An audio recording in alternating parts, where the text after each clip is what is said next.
questions during the verbal Q&A period. So I want to thank Dylan Bodette, has Jennifer joined the Wood, conference, and Henry Mount for being here to support the webinar.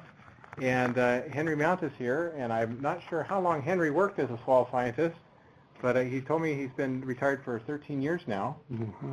And was a little bit amazed about how we do delivery of these kind of meetings. And I can remember working with Henry in Northwest Connecticut, Mm-hmm. helping with soil temperature study. And that was back in the days where we used the leads that went outside of the canister, and the mice tend to eat them like licorice.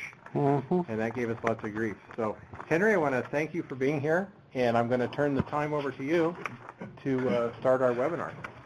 Okay. Now I have the history of electronic soil temperature collection. I'm actually going to start, where's the forward button down here? Oh, this one? No.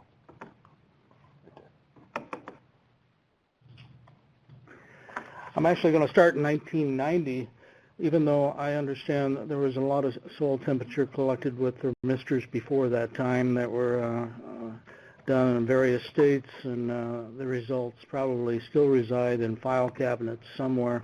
Ours do.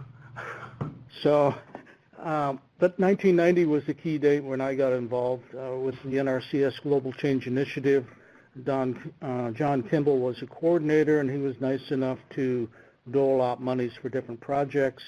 A participant has joined the conference. The authorities of that Global Change Initiative was to basically collect soil climate data, and also to assess organic carbon. So I got in on the soil temperature and moisture angle. At that time, Portland Water and Climate Center started it off with 15 stations around the country using meteor burst technology, and that data resides on their computer in Portland. The first study I had, I was able to get 4 climate stations on St. John Island, and Bruce Doobie was instrumental in helping set that up, and later on I worked with Ron Petzold quite a bit on various studies. A participant has joined the conference. When I retired in 2004, the Water and Climate Center took over those stations on St. John Island, and before that time the data was stored on PCs on both my laptop and Ron Petzold. Then I began to work on onset technology, hobos and stowaways in the mid-1990s, because I felt this was perfect for remote sites. A participant has joined the conference. It was disappointing to see these big, I call them these big pyramids of data collection that Portland set up, and the data seemed at time, the results seemed at time to be questionable. So I decided to break off and do my own little studies using the hobo and stowaway technology. I started off with 4 times a day, and as the stowaways and hobos improved, some of the studies were up to 20 times a day at the 20-inch depth. I also had cooperatively determined to use the 4-inch depth for a lot of studies, and these were good for remote sites. This site in northwest Nebraska is on a 45% slope, and it's a perfect, whereas you cannot set a normal climate station much over 5-10%, these hobos were good for acquiring data at remote sites that nobody had really collected data from before. And the summary of some of the work was done in Arizona with Phil Camp, California with Peter Fonstock, Connecticut with Sean, Ken Ludall in Florida, Bob Govinda in Illinois, Sam Enduranti, Hawaii, excuse me, Sam Enduranti in Illinois, Roy Vick in North Carolina, Luis Hernandez in Nebraska, Ed Blake in Nevada, who we share a common passion of collecting data, soil temperature data. Darwin Newton in Tennessee, Mark Crouch in Virginia, Roy Pyle in West Virginia, and Bob Dobos was assisted some, and Eva Muller in Washington. The results from several studies were either published at ASA meetings or on SSIR 48, issued 2002. The Hawaii results with Smith and Govinda are presented at a conference in New Zealand, which I was able to, fortunately, to attend. Metadata were collected at all the sites, but you can't store the metadata with the hobo information. You have to add that in as a separate file. And this was the Nevada, California study, and some of the metadata that we collected. We did have the soil series name, but not the particular, what is it, STS ID or whatever, the map unit polygon identifier. I didn't do that at the time. Rock fragments, elevation, slope, and aspect. Also got involved later on with a hypothermic study for the southern states from 2001 to 2004 with Conrad Neich. And I think we did pretty well identifying where that... A participant has joined the conference. Where that boundary was. And those sites were, for that study, were in New Mexico, Texas, Louisiana, Mississippi, Alabama, Georgia, and Florida. And some sites, especially in those sites deemed close to either thermic or hyperthermic, we had quite a few measurements per year. And of course, you know, if you collect data at a site that's borderline, you're going to end up with borderline data.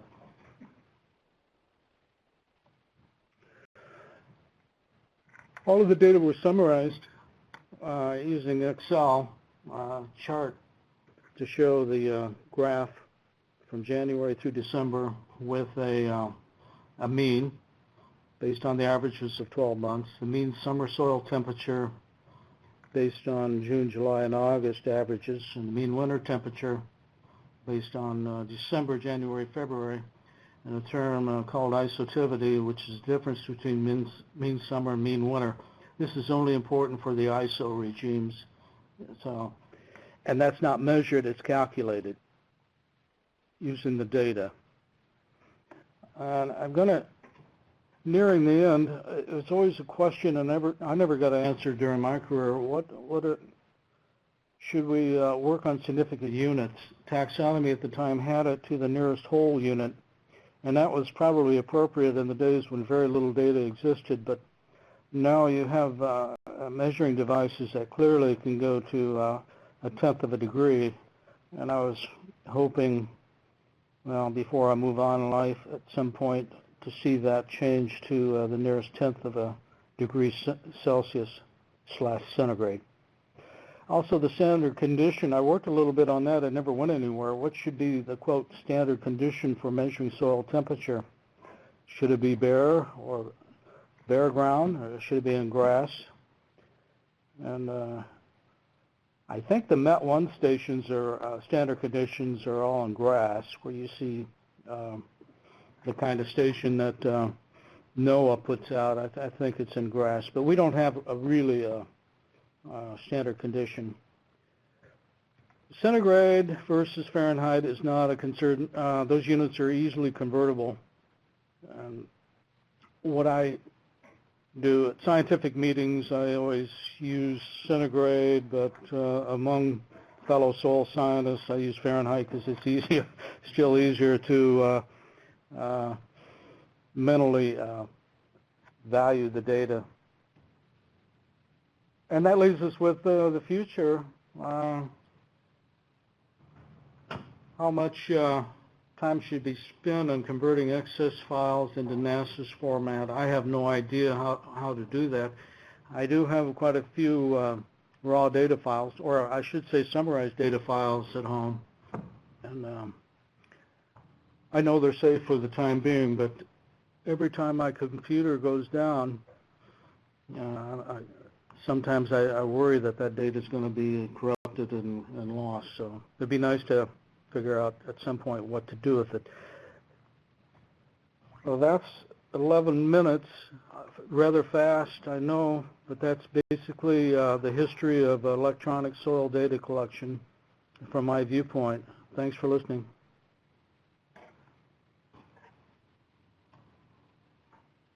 We can get that into NASA. I've already done that. Well, Folks. thanks, Henry. This is Jennifer Wood, and I am a soil data quality specialist in Region 2, based out of Davis, California. And I'm going to talk about the rationale and development of this database, the Henry Mount Soil and Water Temperature and Water Database. Dylan's going to talk about the use of the database, do a live demo, and then I'm going to talk about the need for ongoing support for it, and we'll do Q&A at the end. So I do want to, of course, in addition to Henry Mount, there's a lot of people that contributed to this body of work, in particular this database, and I'll be talking about the role of each of these folks a little more later. My role has mainly, I would say, is I'm kind of a cheerleader for this thing. I've done a lot of collecting soil temperature and moisture data, and kind of have a vested interest in seeing it live on. So this kind of evolved out of Region 1 or Region 2. We've been collecting also a lot of soil survey area specific soil temperature and moisture data. Lots of projects all over the region. Our MLRA Soil Survey Office sites are in green in this slide. The scan stations are in yellow, and of course they have their own repository with the Soil, Water and Climate Center in Portland. But so we've been doing this though on a soil survey area basis probably for at least 30 or 40 years probably. And of course these were all set up to answer soil survey area specific questions, soil taxonomy questions, and some for ecological site purposes, especially in Nevada. And they've also been stored in Excel files at the MLRA Soil Survey offices.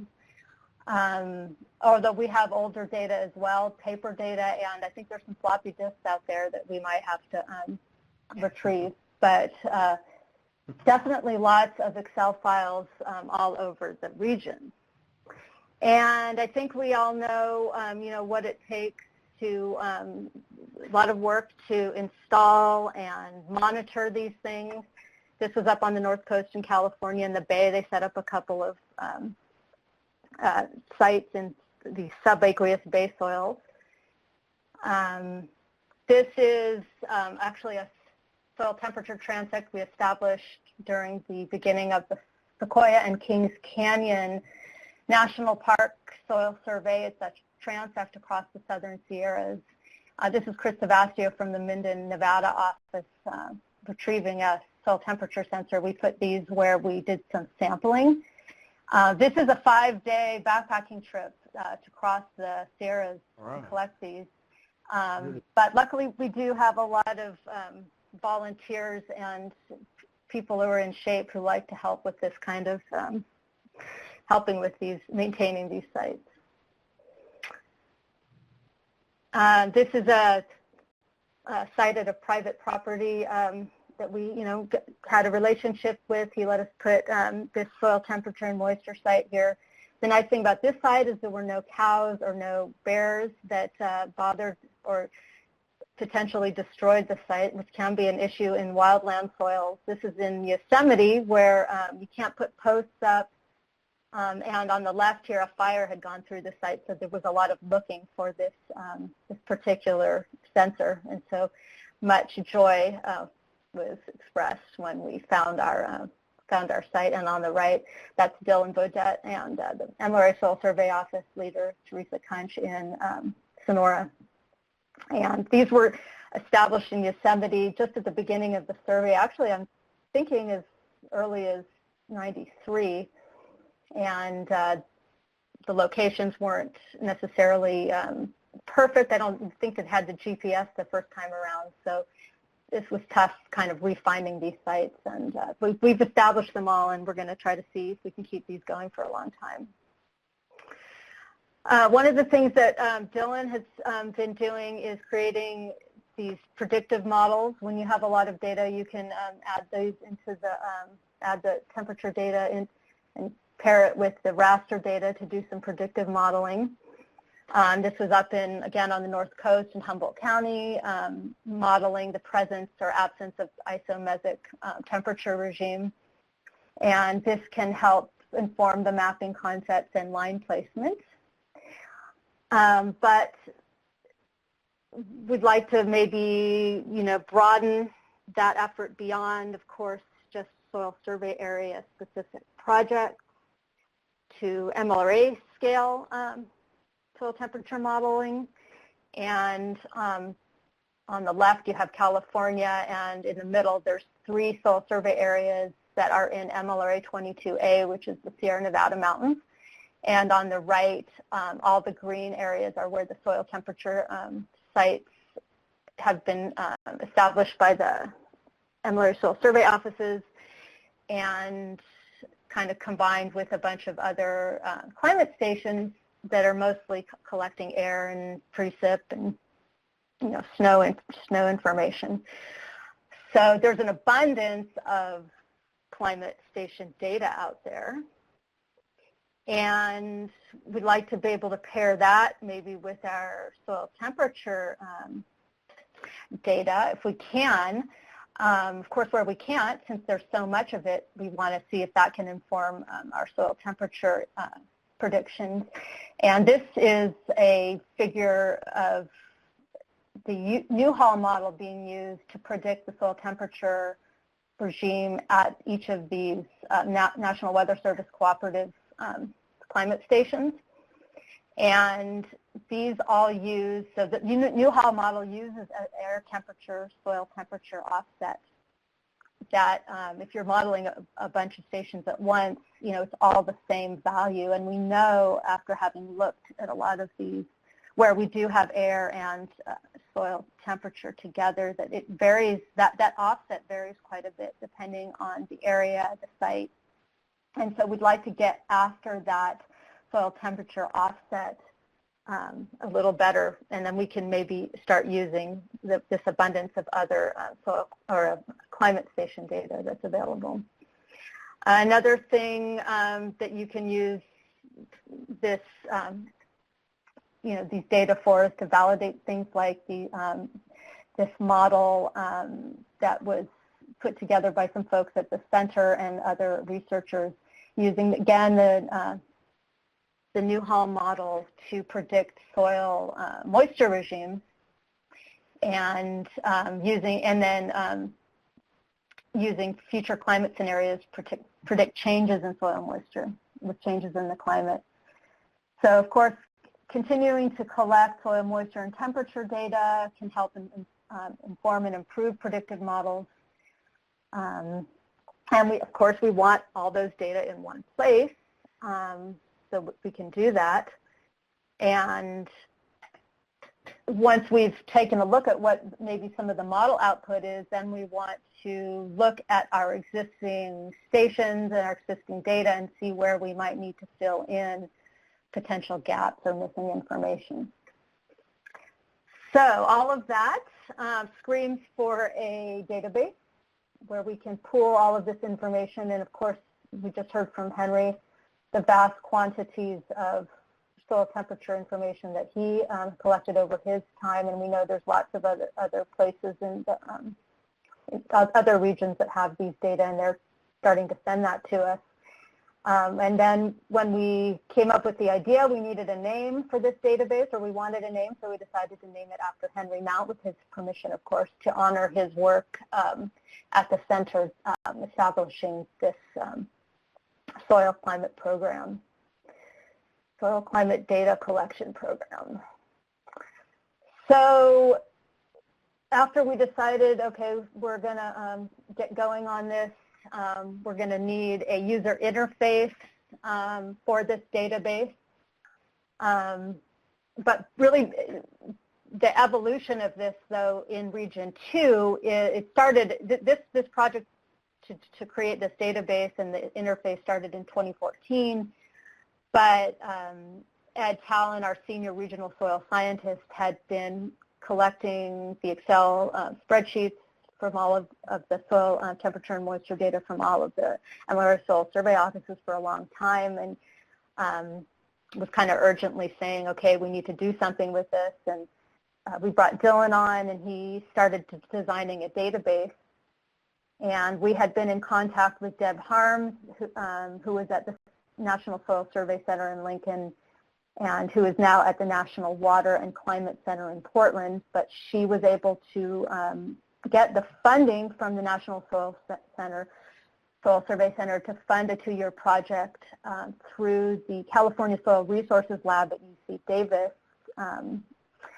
And hopefully you all know about that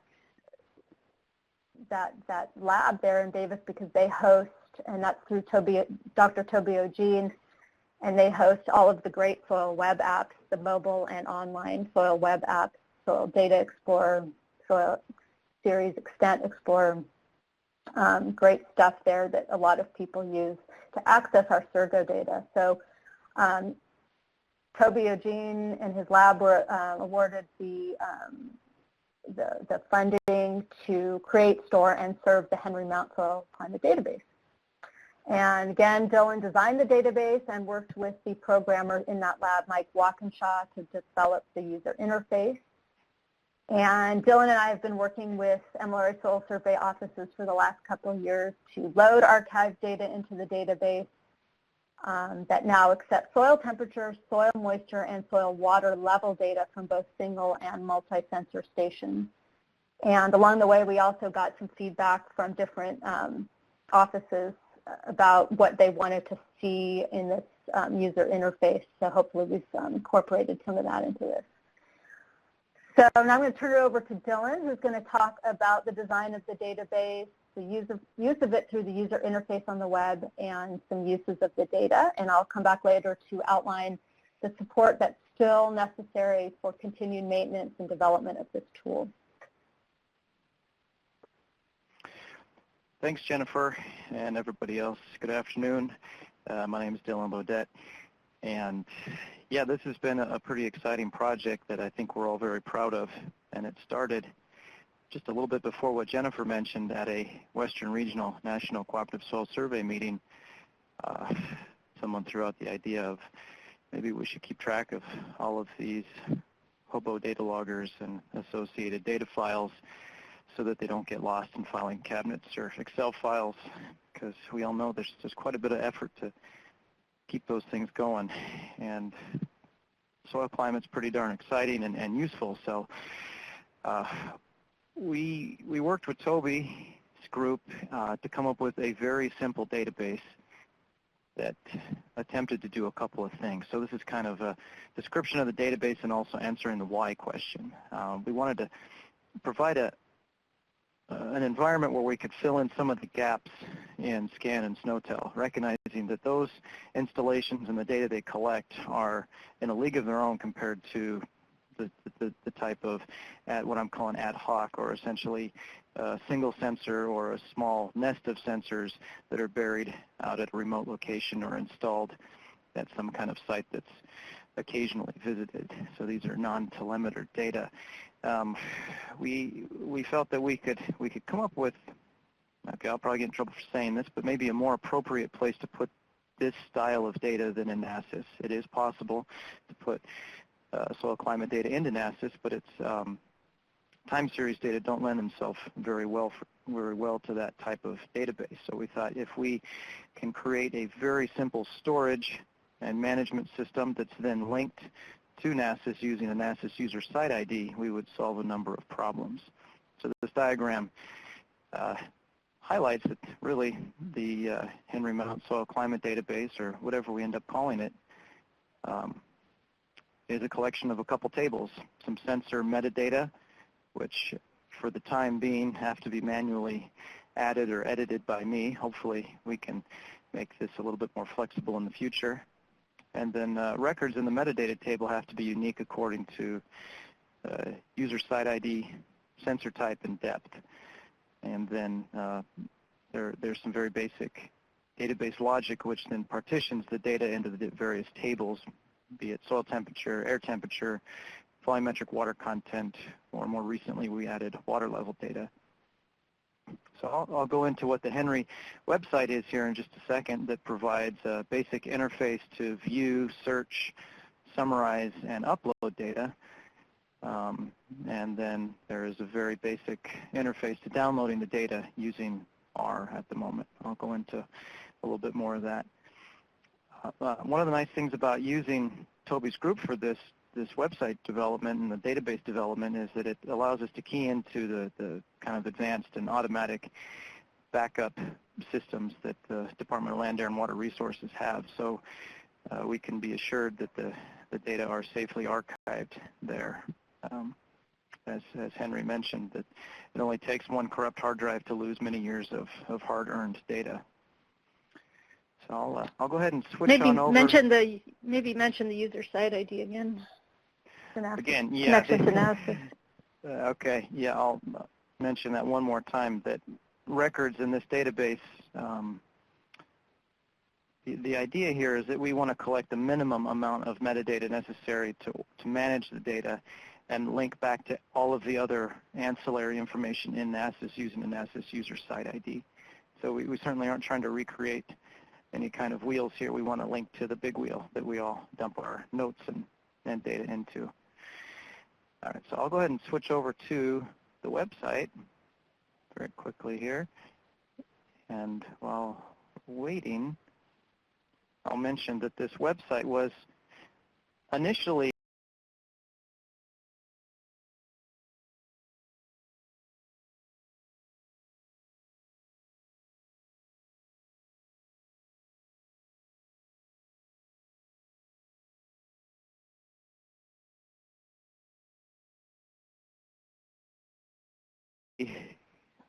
let's go right over here.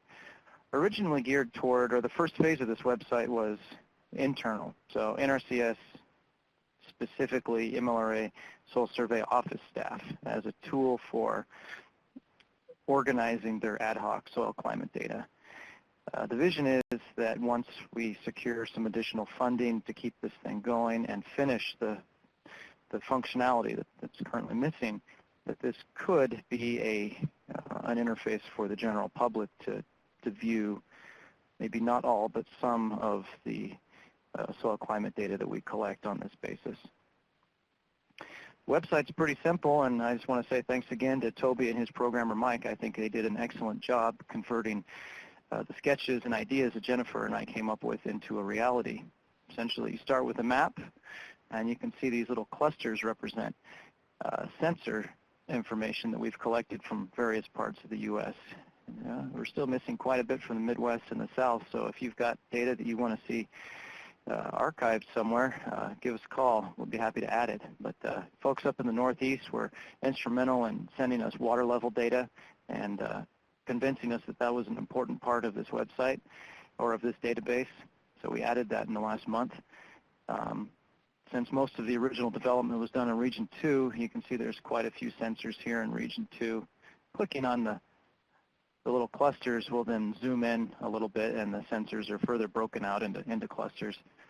This was a fairly clever design suggested by Mike to help with the fairly large scale disconnect where you have nests of sensors buried next to each other that on a continental scale map don't show up very nicely. So they did a nice job there. So let's see. Let's actually look at some of the data. So I'll click on this new search, and I'll put in the name of a site. So this site was contributed by the Templeton office.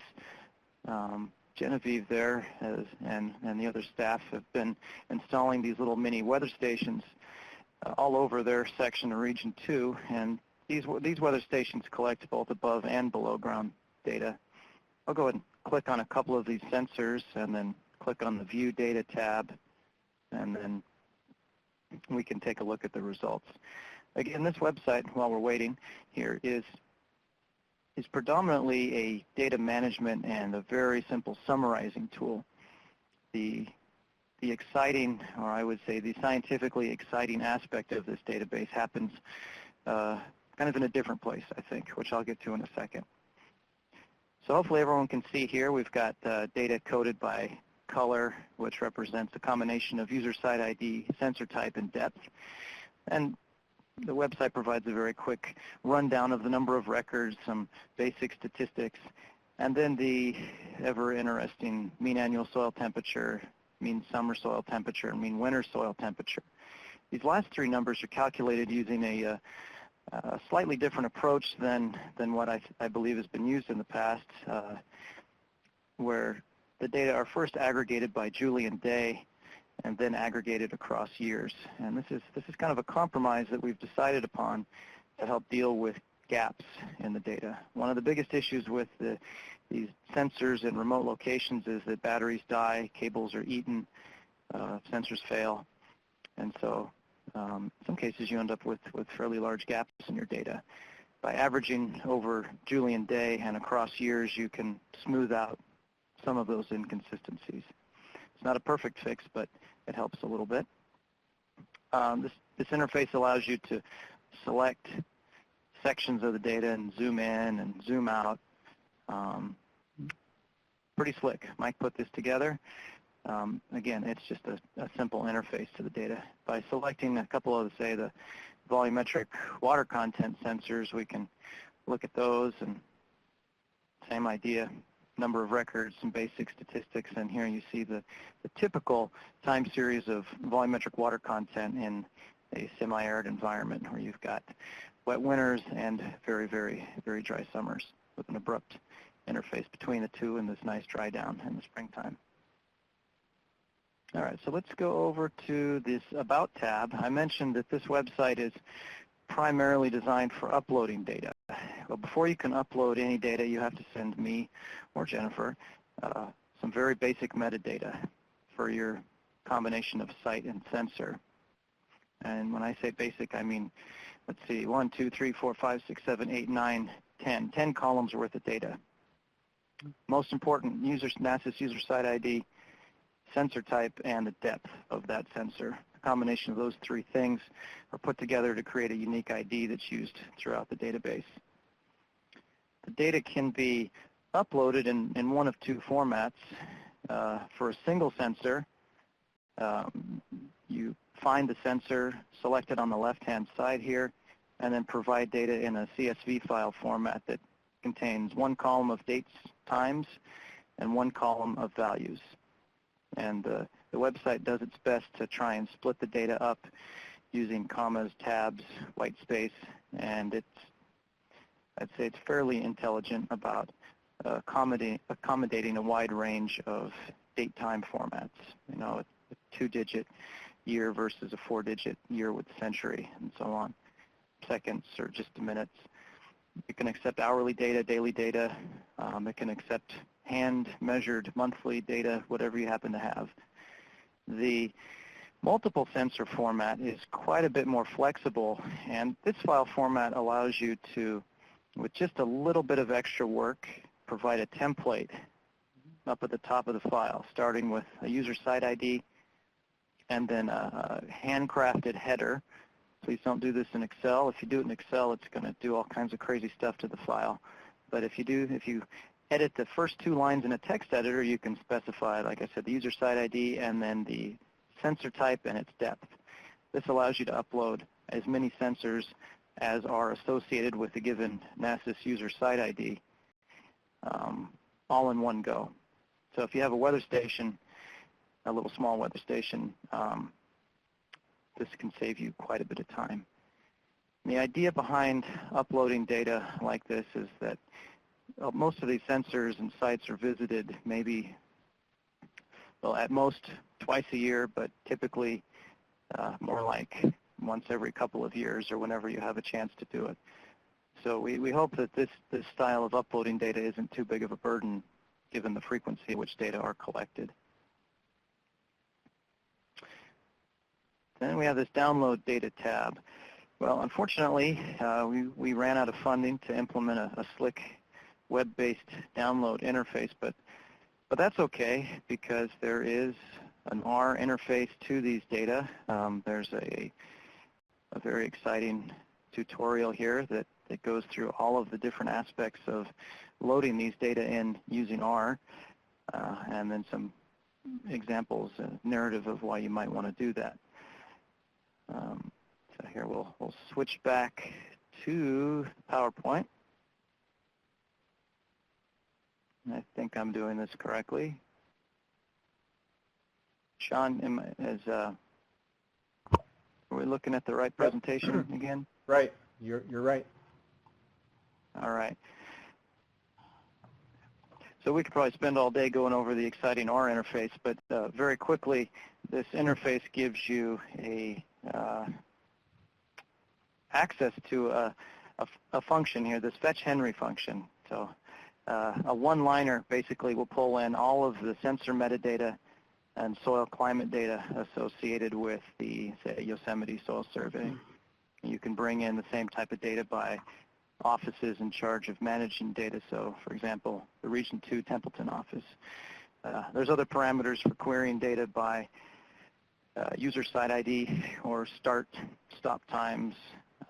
This function can even be used to have the data pre-aggregated by the database. So if you want to resample or sort of aggregate the data to a monthly time series, say if you were bringing in all of the data from the entire database, it might be wise to pre-aggregate it to the monthly basis before trying to download it.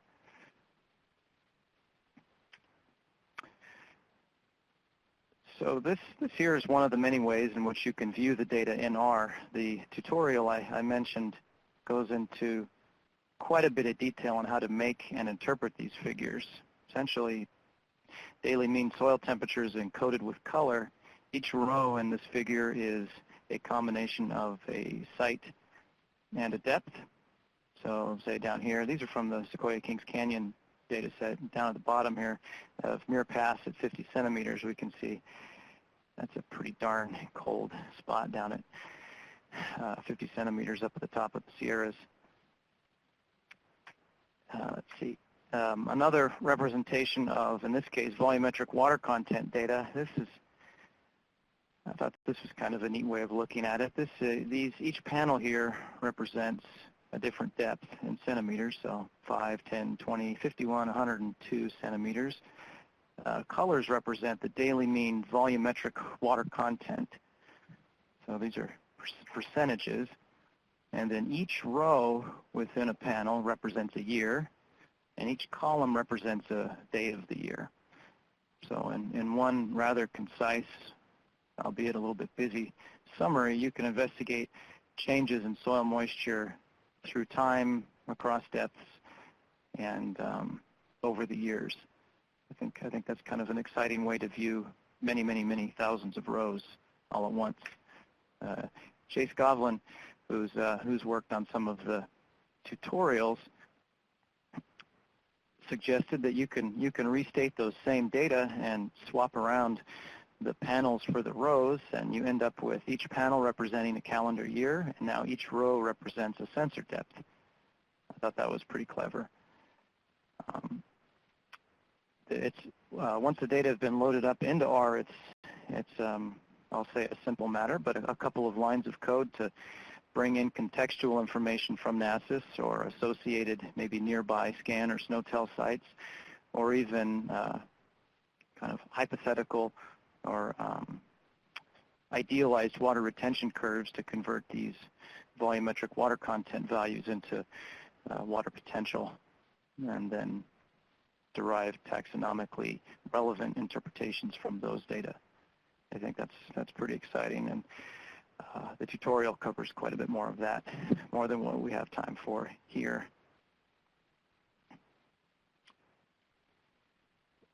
One other aspect of bringing the data into R is it's possible to do quite a bit more quality control in that setting than it is directly in the database.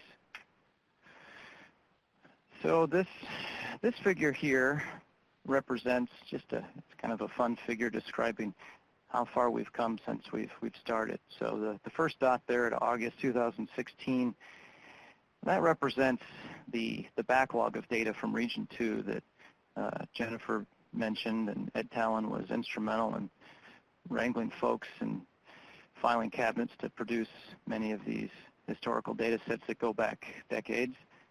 And then September 2016 represents approximately when this website went live to MLRA Soil Survey Office staff, and you can see a pretty huge uptick there. Started with Region 2, and then over the last couple of months on into 2017, we've had interest from folks spanning 15 soil survey offices representing 553 sensors, and we're looking at about a little over 8 million records so far, and those numbers seem to be going up pretty quickly. I'll just mention from March 2017 is when offices in Rhode Island, Maryland, New York, folks from the Northeast, thanks to them, started uploading water level data as well, which, coming from a Western states perspective, we didn't initially judge the importance and the relevance of that information, but I think that's going to become a very important part of this database. I'll give this back over to Jennifer.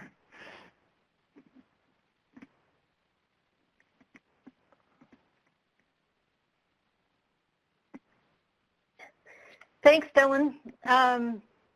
Yeah, so I just wanted to wrap this up by talking about what's next.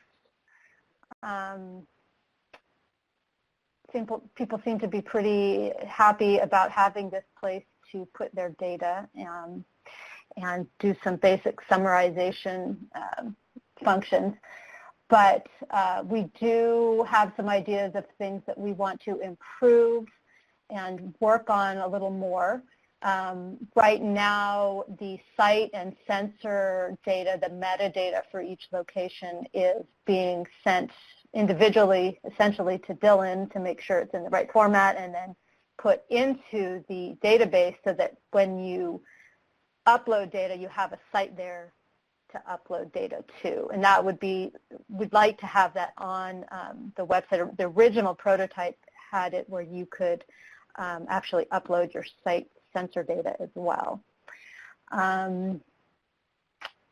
Then we'd like, of course, as Dylan said, development of a data download button. It would be nice if you could then, you don't put all of your sequential yearly data in, and then whatever you want, download a CSV file of the whole entire thing. And right now, you can only do that through R. Then maybe we could integrate some of those data visualization products that Dylan was just talking about into that user interface. And then there's just ongoing maintenance, support for, again, the data acquisition. I mean, even if it was an automatic site sensor upload function through the website, you still need somebody behind the scenes to deal with any issues. We say, please look at the data before you put it in, but maybe you put it in and you forgot to take out some of the errant data in there. So we need somebody to be able to go back in and mess with and edit any problems, any troubleshooting, of course, with the whole website. So we need continued support for the California Soil Resources Lab for the development and hosting of this tool. And then we'd like to create the protocols and mechanisms for public access. We know there's, all kinds of security issues and things that need to be addressed if we want to make this available for people to actually be able to retrieve these data for the users to use in various applications. So we were going to open it for Q&A. I don't know, there was an idea of maybe going back quickly to the website. I don't know if that's possible. There was a couple functions I wanted to show on there. But we can also open it up to Q&A at the same time. And I had some questions for all of you, definitely questions for us. We're happy to answer any questions you may have, but some of these questions are for you as well. How do you use soil temperature and water data? How do you see using this database? What features would you like to see? What products might be useful to you? Should we accept data? We talked about accepting data from outside the agency. What QA, QC should be required for that? One thought was any data would have to go through the MLRA soil survey offices potentially, so that the local experts would have maybe kind of quality control what the source of the data was and make sure that it should be accepted. But those are all questions for the future. So yeah, let's open it up to questions now for me and Henry and Dylan. All right, and I'll just remind people it's best if you put your question in the Q&A pod, and we'll get answers to you on that. So there's been several questions submitted so far. Dylan is jumping in there giving some private replies, but first one is, are the locations displayed on the page in coordinates generalized to prevent vandalism? And right now that is login and password protected, so it's only for known people that can do that.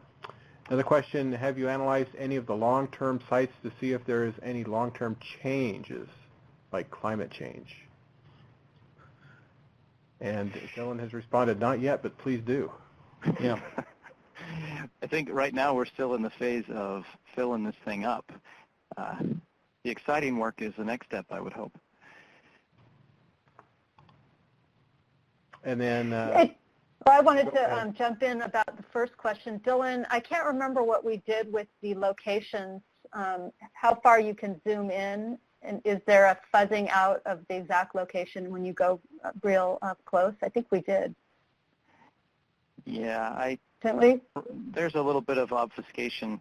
We didn't quite decide on the actual, like the amount of obfuscation, but sure, that has to go into the final product. An internal representation of location and an external representation of location. Ideas, please send them. There's a question here. Could you post the link to the tutorial? And I believe that's been posted in the chat, so people can go in there, copy that link, and paste it into your browser or in a notepad and copy that later. Actually, it's in the About tab, so if you go to the website, which we actually didn't put on this PowerPoint, but maybe we can add that in when this is recorded. We can put the website on there. Just put it in the chat now? Yeah. Okay. Yeah, and we should just mention that at this point, the username and password are, more or less a private thing, or an internally used, for internal use only. There really isn't anything that somebody could do malicious, but let's try and keep it internal until we make a little more progress. Dylan, maybe I'll just put the visitor access username and password on this webinar right now. Great idea. Okay. And another question, nice work, Dylan. Do you know of any other soil data like soil water table monitoring data? There might be more, just wondering. Yeah, well, okay, first off, I can't take really credit for anything here because what we're looking at is the aggregate of many, many people's time installing and servicing these things. But at the moment, this website can accommodate water table data. It's just a matter of people sending it to us with the appropriate metadata, and then we'll add it immediately. So another question, how do cooperators who collect data and don't have NRCS assign user site IDs?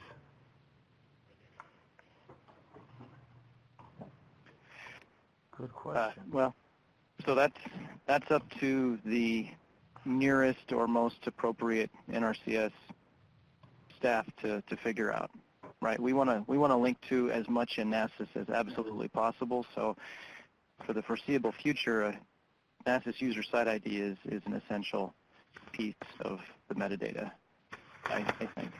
So get a local NRCS contact to do that for them. It's really the best answer, I think. Next question, can additional climate data be added, such as precip, relative humidity, solar radiation?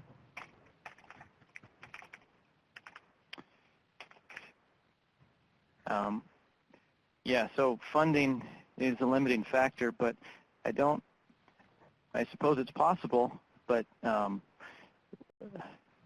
just say one of the reasons for this demonstration here is to get some interest and remind folks that Toby's group and the programmer responsible for this, they're going to be running out of funding here very quickly. So yeah, addition of new data is entirely dependent on funding. And then another request, what is the website address? So if you could just paste that into the chat again one more time for people. Sure. Next question, it's scattered around the country and in people's cabinets sometimes. It may require an effort like this to get them. So that was more of a comment. Yeah.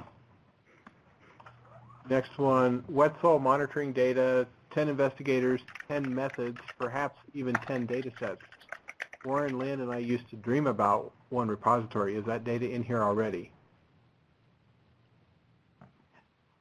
Which data? Yeah.